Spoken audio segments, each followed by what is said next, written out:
आप सभी लोगों को जय मसीह की। हम प्रार्थना करते हैं कि परमेश्वर हम लोगों को सही सलामत रखें और आगे भी रखेंगे।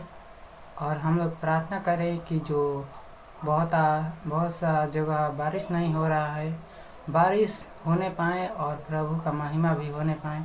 जो बहुत किसान भाई सफल फसल बो रहे हैं और उनका नुकसान होने वाला है, प्रभु से हम प्रार्थना करें कि प्रभु उन लोगों को अच्छा से फसल होने पाए उन लोगों का, और उन लोगों के द्वारा हम लोगों का भी जीवन चलने पाए। और प्रभु से हम दुआ करेंगे कि बारिश होने पाए और पिता परमेश्वर के बारे में हम लोग बताएंगे कि प्रभु राजाओं के राजा और प्रभुओं का प्रभु है, क्योंकि वो राजाओं का राजा है और उसका महिमा करुणा सदा की है।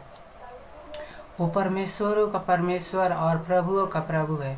उसका धन्यवाद करो क्योंकि उसकी करुणा सदा की है। हाँ दोस्तों, हम सभी लोग जानते हैं कि परमेश्वर सच्चा प्रभु यीशु हमें स्वर्ग में ले जाएगा, क्योंकि वो परमेश्वर का पुत्र है। और उस पर हम लोग विश्वास करते हुए उनका महिमा करें, और आने वाले समय में हम परमेश्वर के साथ होंगे और परमेश्वर हमारे साथ होंगे। और जितने भी हम लोगों को सताए हैं उन लोगों का परमेश्वर दंड देगा। जो नहीं सुधरे हैं वो लोग अपने आप का फल भुगतेंगे, परमेश्वर के राज्य में जाएंगे। आप लोग जानते हैं। इस वीडियो को फॉलो करें, लाइक सब्सक्राइब करें। आप सभी लोगों को जय मसीह की।